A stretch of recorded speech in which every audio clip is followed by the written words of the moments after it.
Okay. Hello, everyone. Welcome to today's webinar. I wonder, just in the comments section, could you just let me know that you can hear me okay and you can see us?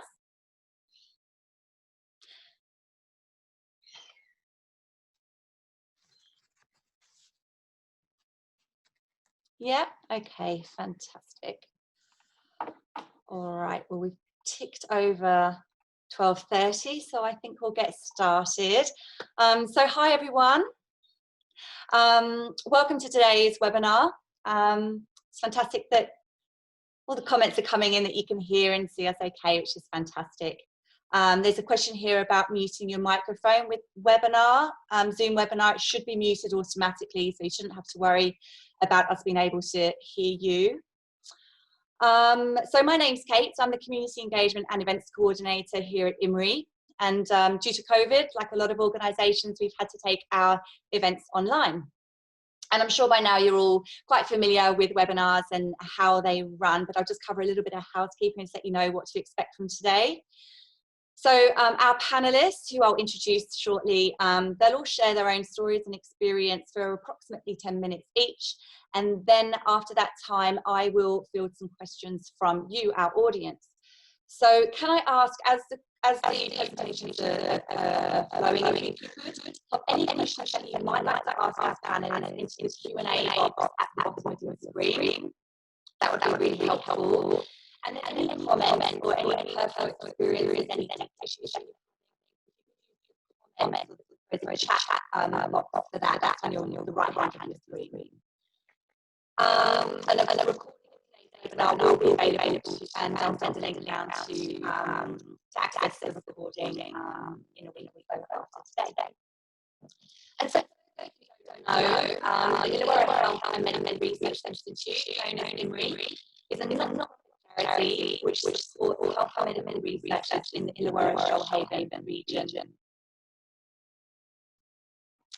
So I've had a comment that they can't hear, but everyone can hear me okay? No.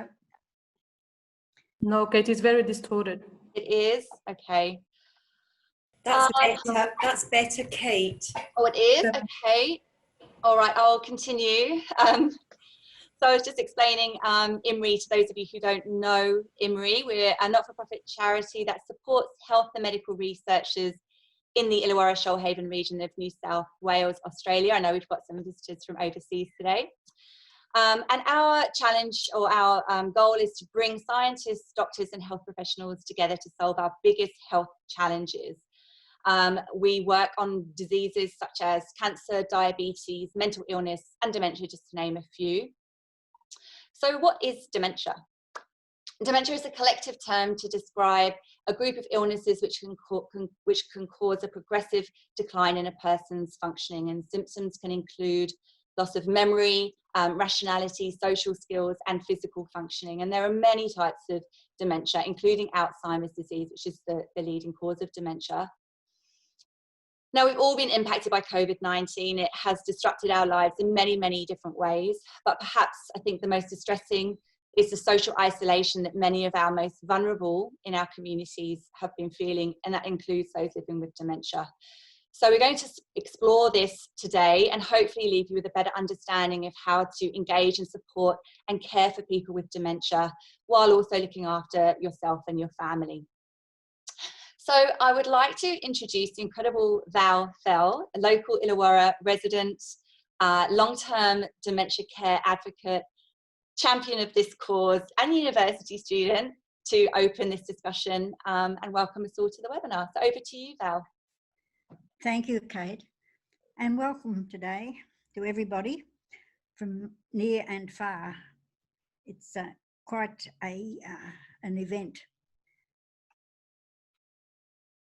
Strangely enough, first of the virus, COVID-19, on me is the fact that I am here today talking to you on this webinar, because normally on the fourth Wednesday of September in every year, so far, for the last 8 years or more, we have been running an annual Dementia Awareness Forum at the Fraternity Club.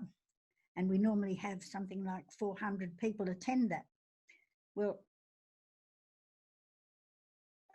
that wasn't possible. IHMRI would have been at that forum, so it's ironic that I'm now at theirs, so it's cross purposes. But nevertheless, we hope that next year we can do it to a full group of people. The theme for today is socialisation and dementia. Well, socialisation has been a problem since the pandemic began. In early April, I was asked to do a survey amongst my about the effect of the virus on their health and well-being at the time. And there was fear and there was confusion. In residential care, there were no visits allowed. But many of the carers understood that because, you know, they realised that they didn't want to take something into the facility or endanger anybody in any way. Some facilities were very good. They used technology to connect the people who would normally visit the facility with their person with dementia on a daily basis. Others were allowing very short visits. But there were a major problem occurring at lunchtime when carers would normally go into the facility to help give lunch to the residents. And that was a real problem because the carers were then left with the feeling that they didn't really know whether lunch properly or not because there was a shortage of staff. Having, you know, not having the people, the residents, the carers at least, coming into the facility to help out at lunchtime meant that there were problems as from a staffing point of view. And also both the dementia people and those in non-specific areas in nursing homes, non-dementia specific areas in nursing homes were getting restless. They didn't like being locked up. In the home care situation, still confusion because the government says stay isolated, even from your own family. And then why do they say I can get providers to come in? It's safe to get providers to come in. Well, those providers could have been in lots of places and we don't know what they've touched. So there's a fear that the care persons coming into the home may bring in the virus. So also there was a lack of normal care. Some people were used to having volunteers come in and take their person with dementia out on a walk. And that wasn't possible anymore because of social distancing. And they couldn't have volunteers come and drive them in for a couple of hours, take them for a drive because of social distancing, because, you know, that just wasn't possible. And also because volunteer drivers in the main were over 65 themselves. So that was a problem there. And there were the bus trips that were going on during the afternoon area time, when you know it's quite a problem for many people. And there was a lack of daycare. That meant that there was no respite, as short as it may have been. It was just sort of 5 or 6 hours in one day. There was no respite for the carer, and as well, there was a lack of social interaction for the people who were living with dementia at home. And there was also a change in routine because they were never in having set routines because they never knew when carers were available, when, you know, the carers that they were sending into the home may be available. So there was confusion. Where do I go today? What am I supposed to be doing today? And that constant repetition of that phrase was causing a bit of angst. And other things too. Other organisations which became unavailable were things like men's sheds, Monday music concerts, shows at the performance, art gallery tours, loss of social action, fear of being left out. They're rejected. They're not allowed to go anywhere anymore. Service providers had difficulties with supply of masks as well because they were supposed to have single, the masks were supposed to be used for each person, for each section, for each client sort of thing. So that became a problem. So I repeated that last week to get the reactions overall. But what I found was that having a flatness, everybody was in sort of a state of fatigue. And apart from that, the emotional responses there were mood changes.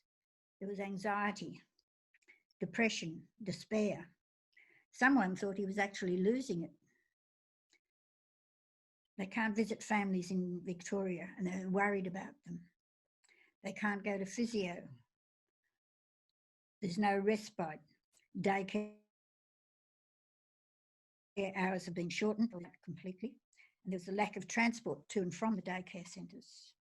And Kuranya, for those who are not familiar with the area, Kuranya is a day therapy centre run by the local health district as a dementia daycare therapy centre. And that meant, that a lot of people couldn't come to a support group because they couldn't get someone to come into the house while they were away, or the person couldn't go to the centre while they were away. And again, that they lacked, the carer lacked respite, and the person with dementia lacked the opportunity to mix with other people. Then another reaction was because of a visit to hospital. The person going into hospital thought he was entering an alien world, all these masks and gowns. And he became frightened, and he put his hands up for defence so they would, and he was called aggressive. He was not aggressive.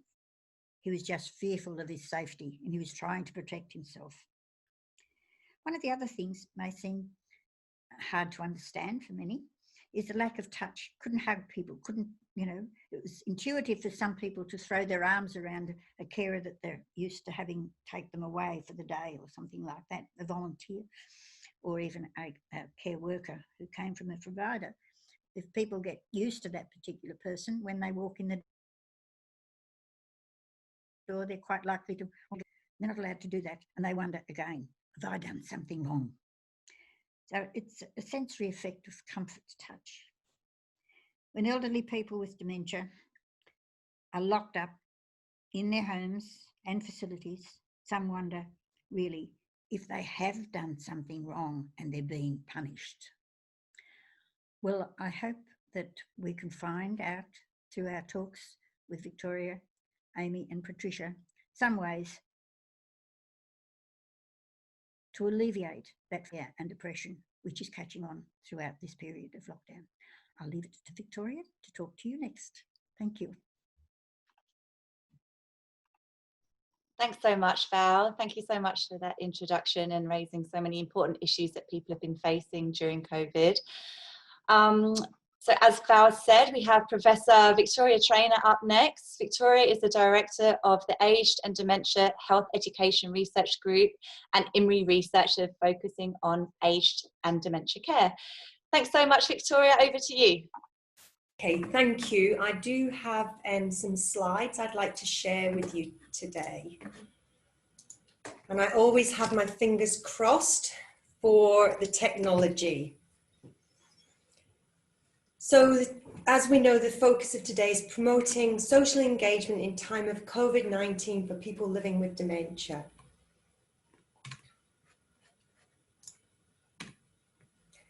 And before I start my presentation, I wanted to share something of myself with you today.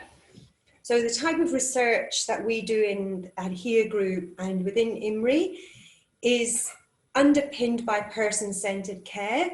So I thought for our webinar today, I couldn't go without sharing something of myself with you. So you can see I've got photographs of my Nana Brown, my mum and myself. And then I have a photograph a few years later of my Nana Brown, who was then the great Nana, my mum and myself, and my daughter Isla. And I've seen on the participant list today, there are many friends that I've made since I've moved to Australia. So many of you were there when Isla was first born, after I'd recently arrived in Australia. My Nana passed away this year, and it was a very sad time, but it was in January this year, and she's living in the UK. So we were actually fortunate that we were able to, myself and my mum were able to actually go over to the UK and be with my Nana when she passed away, and help organise things for her after she passed away. And on the way back from the UK, I flew via Singapore, and it was just at that time the scare about coronavirus happened. And in fact, my mum lives in Zimbabwe in Africa, very strange family we are, spread across various continents. And she was actually due to come to Australia. And because of the upset with my Nana passing away, my mum's 70 now, she didn't feel she had the energy to come to Australia for her usual trip every February when she comes to stay for a few months to spend time with us. Well, of course, we didn't expect what to happen has happened. So now we don't know when we'll next see my mum. And I know that many people are in a similar situation. And I was thinking about social isolation, and I was thinking about what my Nana would honestly think about the situation we're currently in. Our family is, full of social, we love being social, and we're very gregarious people. And my Nana was actually on the stage, and my mum was on the stage, so extremely what you would call large personalities. So I really don't know how my Nana would have managed living in the care home that she was without the social activities that she so much loved. But I've also been really impressed with my mum. So my mum lives in Zimbabwe, and the picture there is actually her house. So she has a pool, she has a beautiful garden, but she lives on her own, and she can rarely go out of her house because of the COVID situation. But she's incredibly optimistic, she's resilient, and I can honestly say she hasn't complained once about the social isolation she's experiencing. But I wonder how she would manage if she ever developed dementia. People with dementia are a lot more vulnerable than the rest of us, and we're all struggling to cope with this strange situation we're living in. And there are various things we can do. And I thought today, what would I share on the webinar?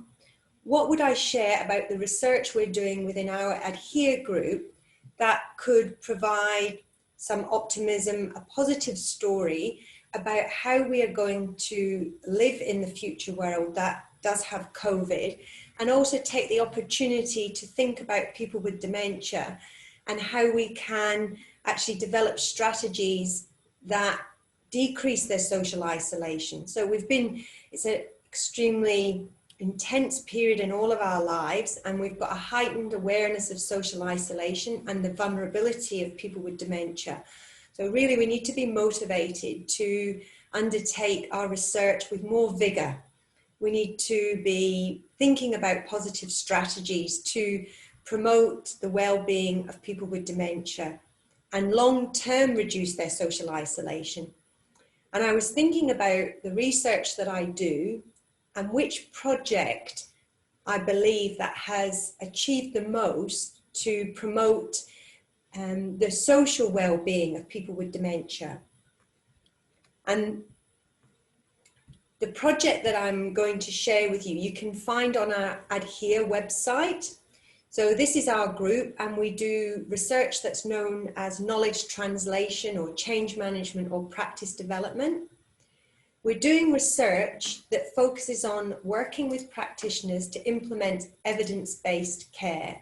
So helping practitioners learn about what the best practice is and identify how in their organisation they can change what they do and actually implement best practice.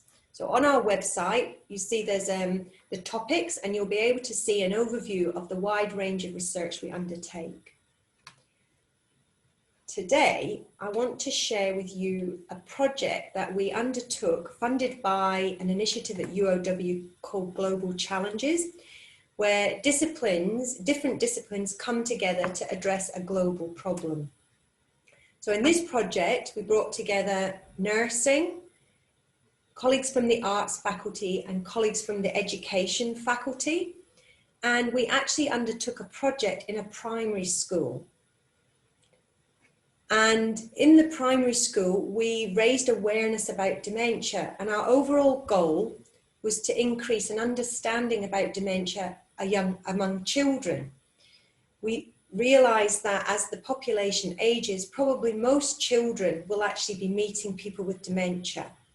And so they are our target group to actually enhance their understanding of dementia and be more sensitive to people with dementia, so that overall our community supports people with dementia in a more sensitive way, and that will promote the well-being of people with dementia. So what I would like to do is to actually share a short video with you which demonstrates what we achieved in the project.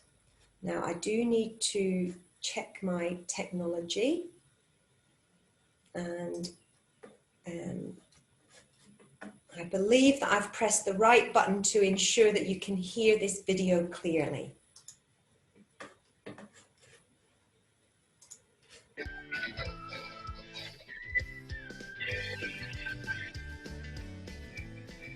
Okay, so it's day one and we're at Thorwall Public School, and it's the first day of Vicky, we can hear it, but I don't think we can see the video playing. Okay. Perhaps in the interest of time, we could share the link to the video after the webinar. Would that be okay? Do you think we've run out of time to share the video, Kate? Oh, perhaps if we had, well, the video is not currently playing. You can hear it. How's that? Time to teach the children about specific artwork and using the artwork to express their memories of an event in the past. We can hear it, but we can't see it. Through the lesson, the Apologies. Okay. Using technology, hey? and layering of now I can't switch it off to create different effects. You want to stop that and then wrap up, and then we can with the visual arts, you can learn some. Sorry, I didn't know how to switch it off, Kate. There we go. Okay, and the research team are launching another aspect to our research. And if you wish to go to the UOW Tame Gallery, you'll be able to see some photographs taken by students at UOW capturing, observing life in the times of COVID. There we go. And that's all I wanted to share with you today.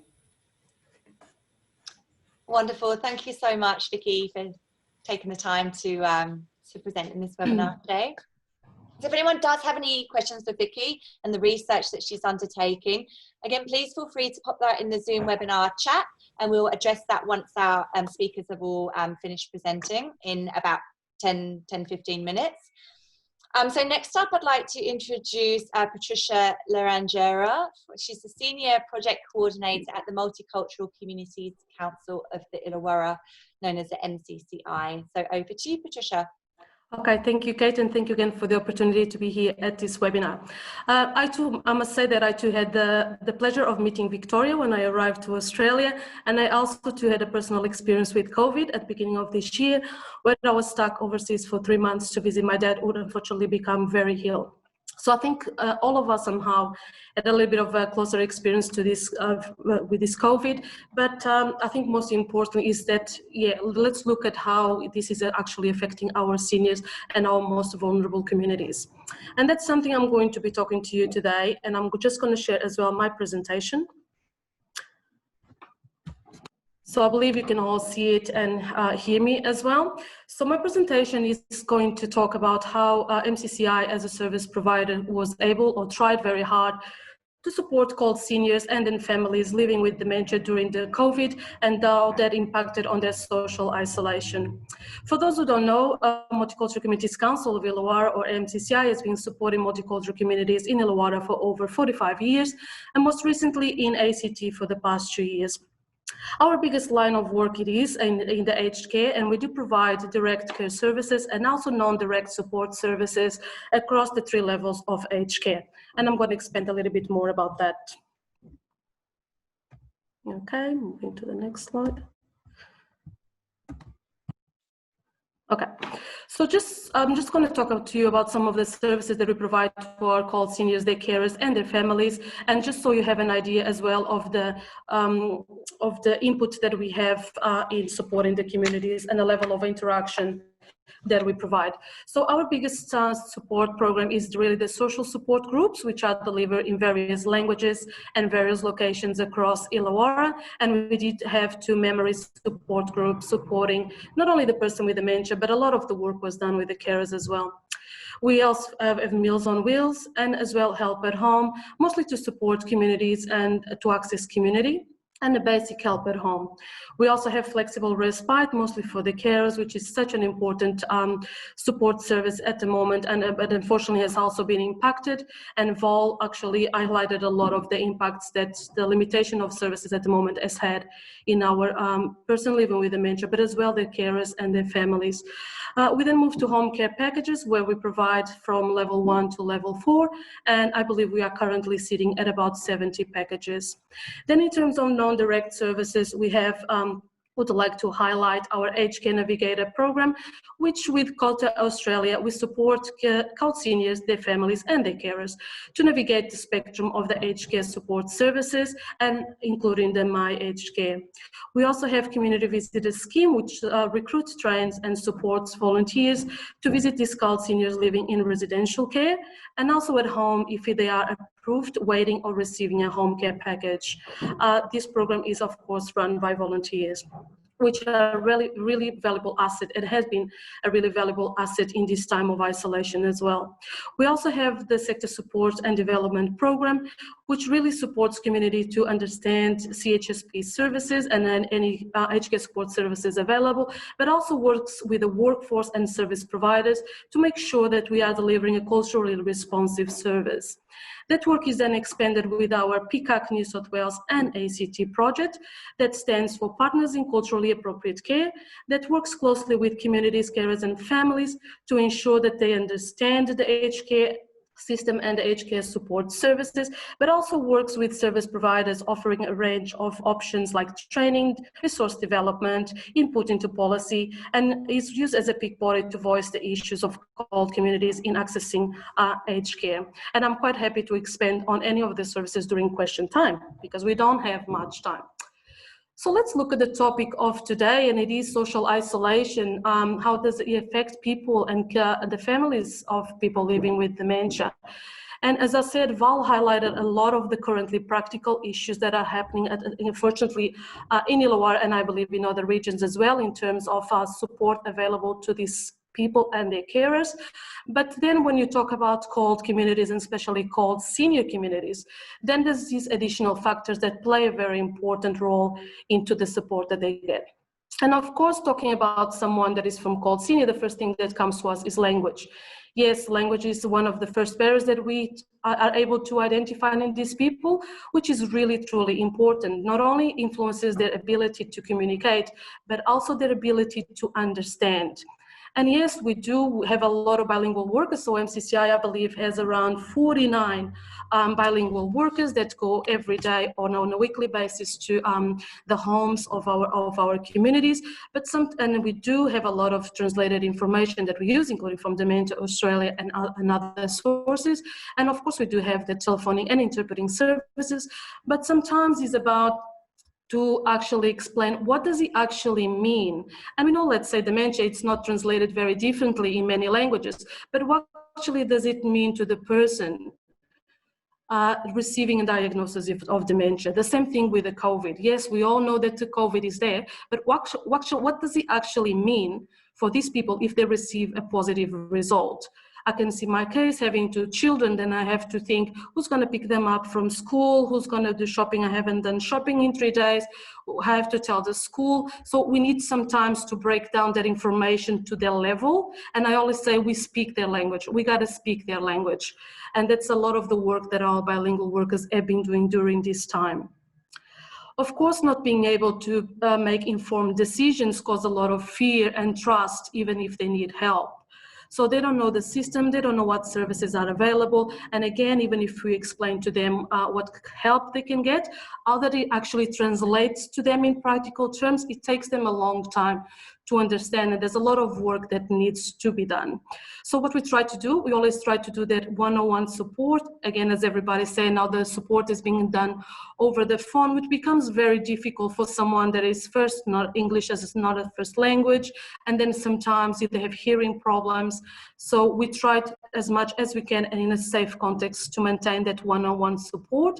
We try to go to their homes as far as possible, because we always find that coming to them really breaks that, it builds on that trust relationship. We feel welcomed in their home and they feel, oh, they actually have a genuine intention of helping us because they come to me and they are interested in my problems. So that takes a lot, sometimes a little bit of a leap to make them to do the help seeking. And again, so that fear and trust, of course, affects their help-seeking process. So they, you know, with cold communities and seniors and families, they always try to keep it to themselves as far as they can until things don't really go as they expected. And on top of everything, it actually have the cultural weight in 2 ways. Not only the personal beliefs and perspectives on what dementia is, and as well in the COVID, how it affects them, but also the fear of social judgment. And again, they will try to keep it within themselves and rely a lot on informal networks. And when I say informal networks, I see family, immediate family, extended family, and sometimes a lot of the community, if that relationship is there.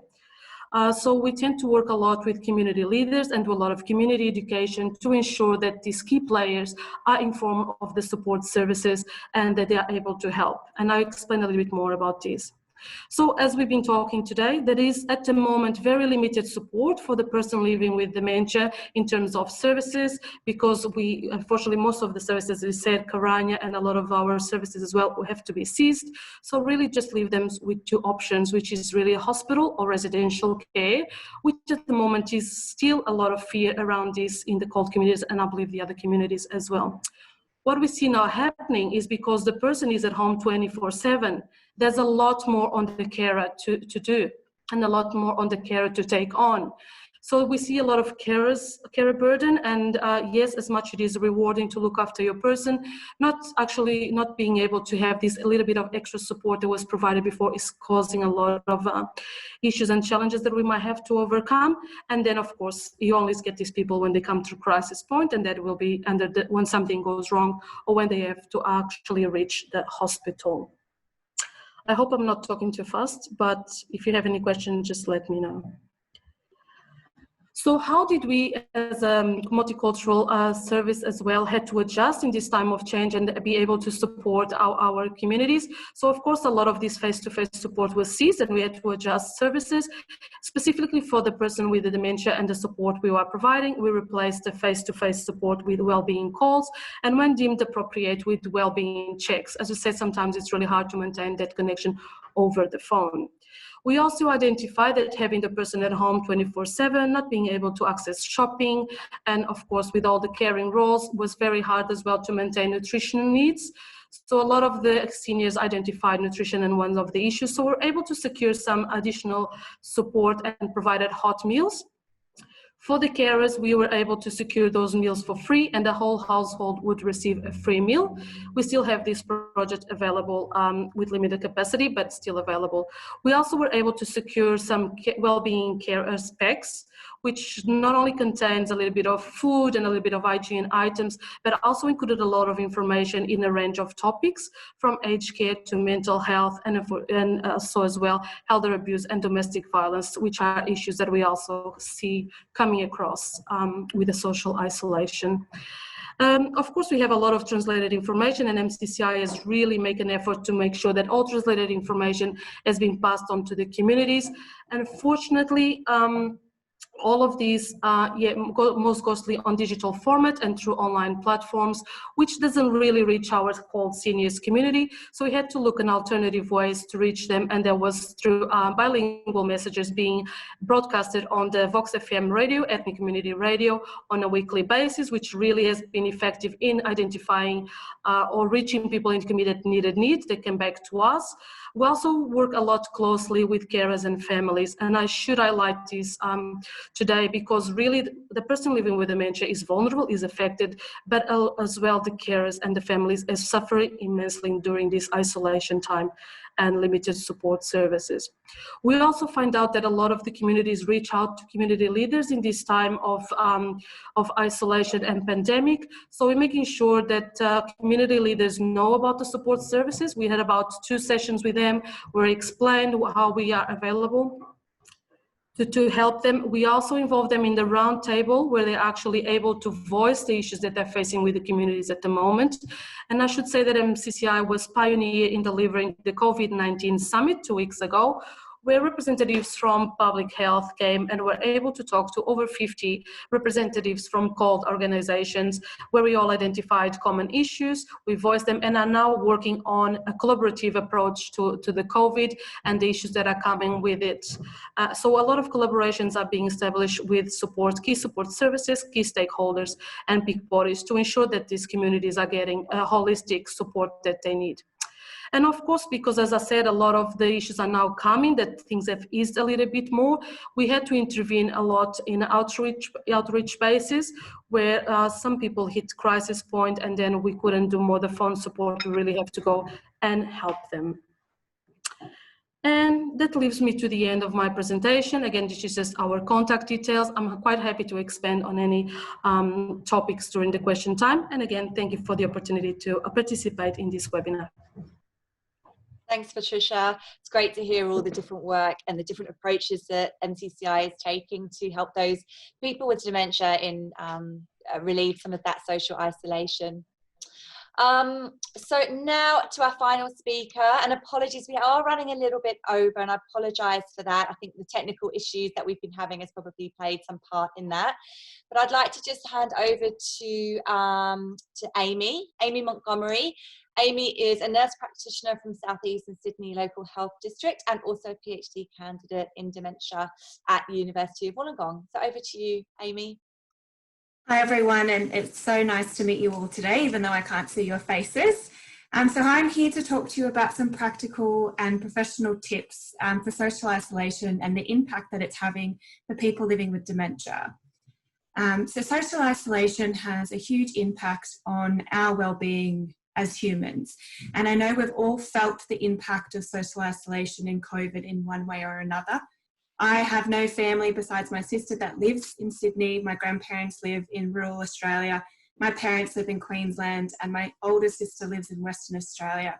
So that thought of not knowing when you're going to see them again does have an impact on you. Lacking social connections, like I said, can damage a person's well-being. Loneliness can increase a person's risk of developing dementia and depression.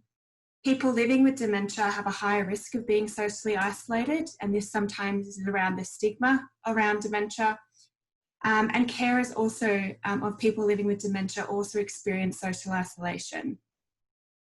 It's really important as a carer or a neighbour or a community member or a healthcare practitioner to really be aware of the signs of depression in people with dementia. The typical signs can be a lack of energy, poor sleep, a loss of interest or pleasure in previously enjoyed activities, a loss of appetite or weight, expressing feelings of worthlessness or sadness. But really important, and particularly in relation to dementia, they may develop an increased emotional response. So you may see they cry more readily, become angry or agitated. And people living with dementia can have an increased level of confusion when they're experiencing a depression. Unfortunately, so many people overlook this level of increased confusion and assume it must be a progression of the person's dementia. If anybody who you are caring for, either as a carer or a healthcare practitioner, if they have an increased level of confusion, I really need you to stop and think, is this either a delirium or is this a depression? So we can put in interventions that are going to help that person feel like themselves again. Where you can get help, and it's really important either if you're a carer or community member or healthcare practitioner, it's really important for you to know where you can either go and get help yourself or where you can refer people in your care to go and get help. So you can talk to your GP or a geriatrician if you think somebody is experiencing depression. There are medications available, such as antidepressants, which may help the depressive symptoms of the person living with dementia. But quite often it's the non-pharmacological interventions like increased social interaction and connection that will help the depressive symptoms, and the person with dementia may not need antidepressants.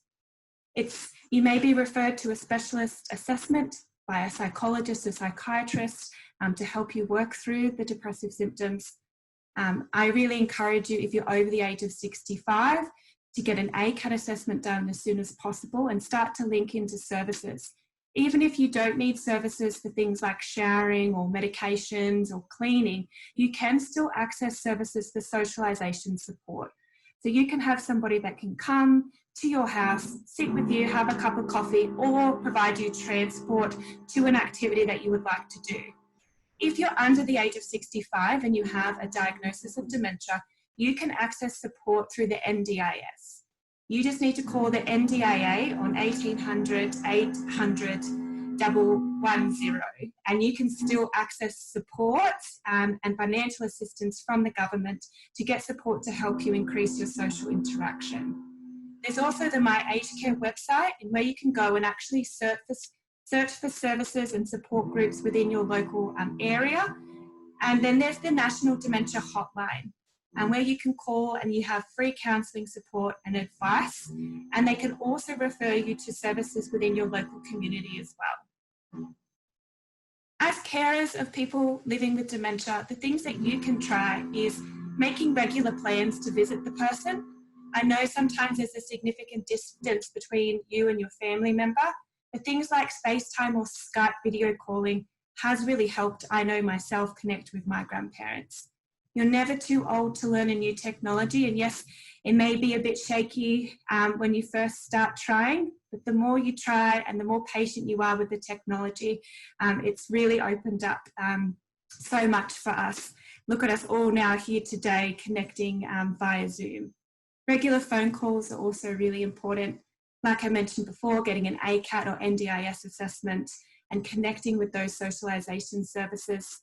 It's also really important to reach out to your local clubs, RSLs, community centres, local library and local council, and actually ask what services are available to support people living with dementia and their carers.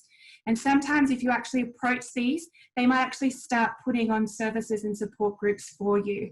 And I think if more people ask for them, the louder the voice and the more likely these services will start to develop in the community. Tips for people who are caring for people living with dementia who is experiencing social isolation or depressive symptoms. You can start to put in a regular daily routine. When you actually start to take people out on socialisation activities, make sure that the environment isn't too noisy or overstimulating. Some people will thrive in an environment like that, but some people will find that large groups and crowds can be very overwhelming. I find loud crowds and lots of people very overwhelming myself. It's really important, whether you're a service provider or you work in a residential aged care facility or you're a carer, that you're actually offering activities that the person living with dementia actually enjoys. Sometimes, very well-meaningly, we put people all in a room and make them watch a movie, and maybe that's not necessarily an activity that the person wants to engage with. It's also really important to have a realistic expectation of what the person can do. Putting too much pressure on somebody can actually increase their level of anxiety and distress.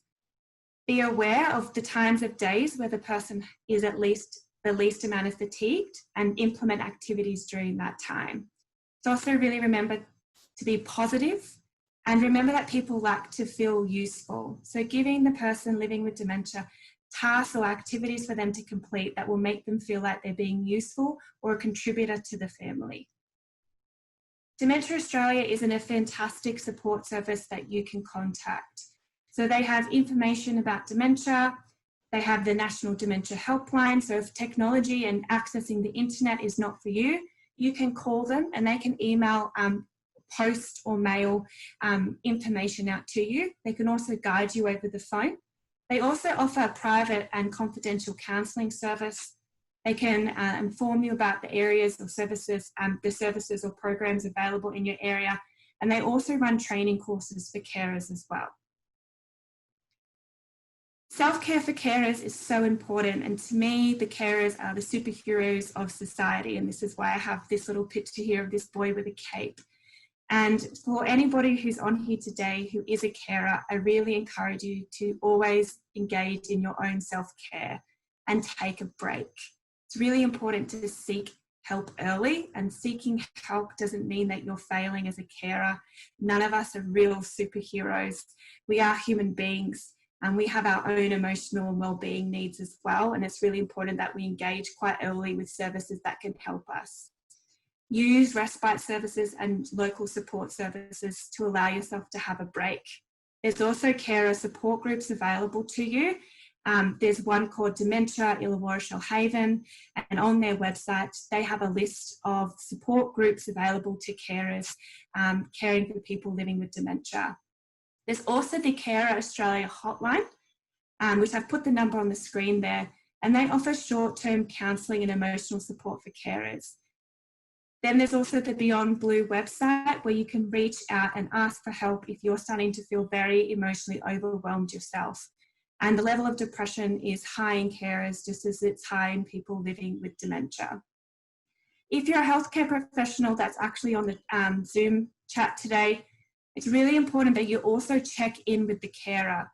The carer plays a huge part in the emotional well-being of the person living with dementia, and it's our responsibility as healthcare practitioners that we actually care for the carers as well.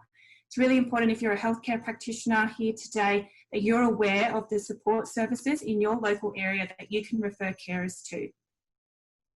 And just on this page here, I've just provided you with the numbers and the web addresses of all the various support networks within Australia that you can contact if you need help finding help. And that's all I have for today's presentation. Thank you.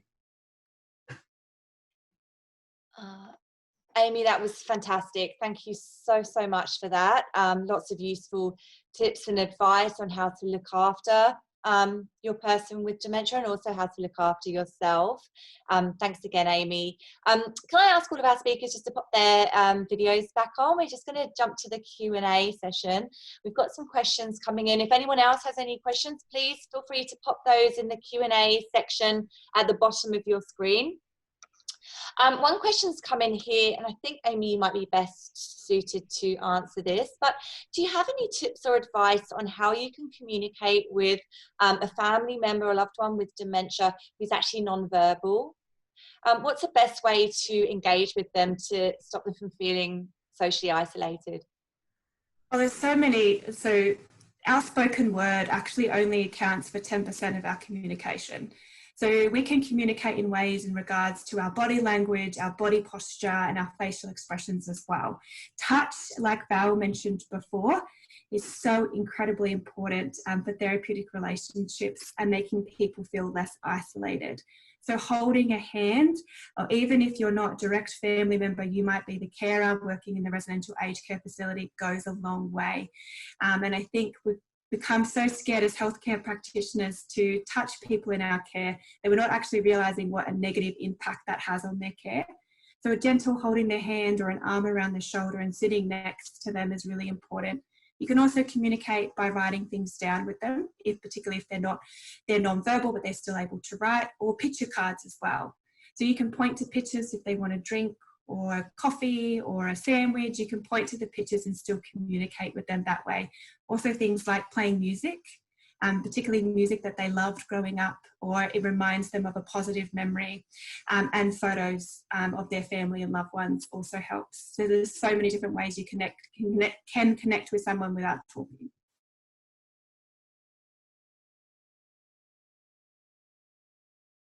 Oh, Kate, you're on mute. Sorry, I was just going to ask whether any of our speakers have anything to add to that. I just would like to highlight that it still applies to the same principles of the person speaking English as a second language or very limited communication, that yes, images and sounds and therapeutic methods are really important at this stage, yes. Great, thanks, Patricia.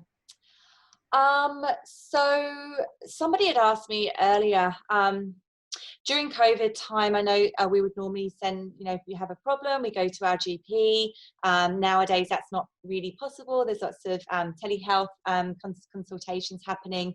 If you have a family member who is displaying symptoms of dementia, that perhaps for a variety of reasons doesn't want to take those steps to have a phone call, perhaps it's cultural challenges or pride or other reasons that's stopping them from accepting that they may be challenges that need to be addressed. How can a family member intervene and seek appropriate care for that person?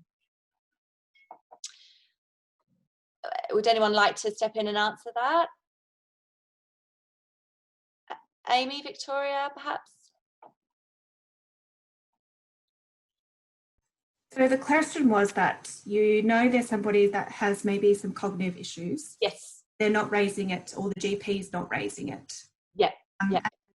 The person themselves is concerned about their memory, or is it a family member? That's right, the family member. Sorry, I should have been clearer. The family member is concerned about the behaviours being displayed by their loved one, but their loved one is reluctant to go and seek help because of COVID, because they feel like they won't be heard, they can't sit face to face with their doctor. Is there anything that family members can do to get the help that may be required for that loved one? Yeah, so if they're reluctant to go and seek help, Dementia Australia actually advises that you do encourage them to go to the doctor, but you may make it that it's like a general checkup on their overall health. They haven't been to the doctor for a while and they might need their blood pressure checked. And then with the conversations with the doctor during that appointment, issues in cognition may arise. If you have concerns that it's your GP that's not raising the issues, you can always request a referral to a neuropsychologist or a geriatrician that may be able to undertake cognitive screening for that person, or just have a look at their overall health and well-being. People can present with signs of cognitive impairment, but it might be a reversible cause. And sometimes they just need somebody to do quite a comprehensive medical workup to identify what's actually impacting on their cognition. And is it something that's reversible, or is this something now that's becoming more long-term? You can always think, if you're not getting the healthcare that you need, always switch providers or practitioners. Lots of GPs are now going back to face-to-face appointments. So you can always call the GP clinic up and actually request that you would like a face-to-face appointment rather than something over the phone or telehealth as well. Yeah, that's great to know. So if you are only offered a telehealth and you feel like that's not going to cut it in this instance, then you can request a face-to-face meeting with your GP. Would anyone else like to add anything to that, Val? You need to have a face-to-face with the first contact with a neuropsychologist, because otherwise you can't do the mini-mentals or those kinds of things. And also, it's difficult to have a telehealth conference with somebody with dementia, because you do miss out on all those non-verbal steps to communication, because after all, the non-verbal can carry 55% of the actual content of a message. That's important thing to remember, Val, for sure. The spoken word is less than. But with you also talking about, or in the chat box, Claire Langford was saying that there were people who are not connected to the internet. And I've just put onto the chat box myself, there are 25% of carers in my group are not connected to the internet. It means they can't not only go to things like Today, but they can't even access the emails that I send out regularly or forward from the Dementia Australia or CODA with whom. So what strategies can we suggest to those? And comes through from So what strategies can we suggest to those people who perhaps don't have access to a computer? Are there things that family members can do to ensure that they are getting the information that they need? Well, the only way I can get information that I get regularly, because I'm on quite a number of groups apart from Dementia Australia, CODA and the National Group, the only way I can get to a lot of people would be if I could deliver it. But, you know, I'm getting to the ancient stage myself and I'm not allowed to drive. Well, and of course, with COVID, we're trying to limit travel, so trying to limit the spread as well. That's a good point. Yeah. I've got a question here from John Paul. Vicky, this might be best for you. Is there any research being planned to look at the longitudinal impacts of COVID-19 on cognition and the memory of older people? Yes, I put a response to John Paul there. There's actually been some research around delirium and COVID. So I think inevitably the impact of COVID is going to have a long-term effect.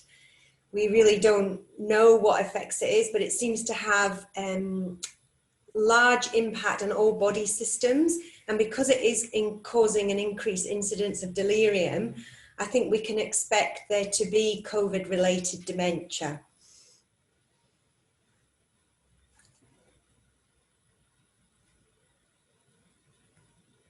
Okay. Would anyone else like to speak to that question? Okay. All right. Kate, I see Kate Langford's posted a comment about access to technology. And I was thinking about Val's problem with the 25% of the carers not having access to the internet. And this is where we really need to think about how we can use our wider social networks and encourage children to be teaching older people how to use, you know, the iPads.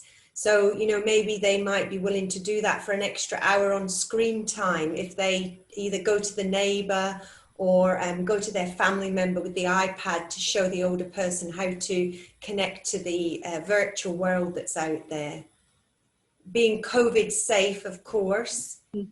That's a great idea, Vicky, and I think that can be encouraged across all aspects of society. Intergenerational connection, it's really important. Yeah, and I would like to highlight something on that field as well, is that really service providers as a frontline workers, and as well the primary healthcare networks, which are really seem to be the places that these people still going, even at crisis point, are key players in identifying these issues and actually identifying what supports services they can be provided to these people.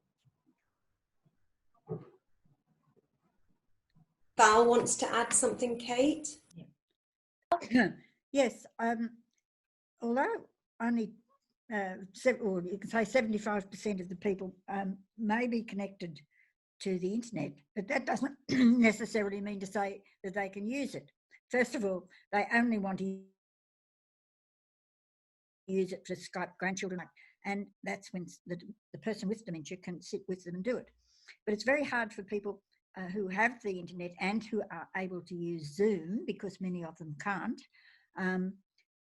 It's difficult for them to join in things like Today and access information, or even attend the Dementia Australia webinars that are currently on all the time, Understanding Dementia, etc. Because the person for whom they're caring is standing behind them wanting to know what they're doing, or calling them to come and help them do something. You know, it's very difficult unless everything is held late at night. So somehow or other, there are a lot of problems with getting, you know, into the wider community to help people who are not technologically able, because the people will say to you, no, we don't want to use the internet. don't want to be bothered with the internet. I was reminded of this some few years ago when I was doing the CODA internet safety courses. People would say to me, no, my passbook, if you're talking about internet banking, you know, or internet shopping. No, I'm not going to do any of that.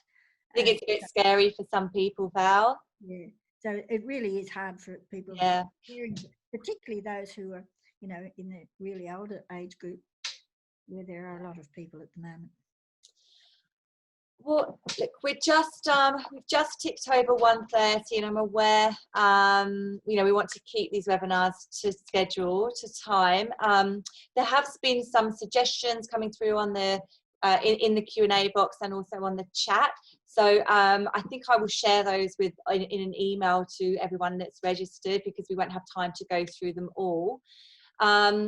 But I just want to thank everybody for joining us today, for your contributions and questions and sharing your experiences. And of course, thank you to all of our panelists for taking time. I know you're super busy, so really appreciate you coming on board, and for your hard work and dedication to improving the outcomes for patients with dementia within our community. We really appreciate everything that you do. Head to our website, imri.org.au. There's lots of information there on the types of research that we do, particularly around dementia. There's a lot of valuable information there.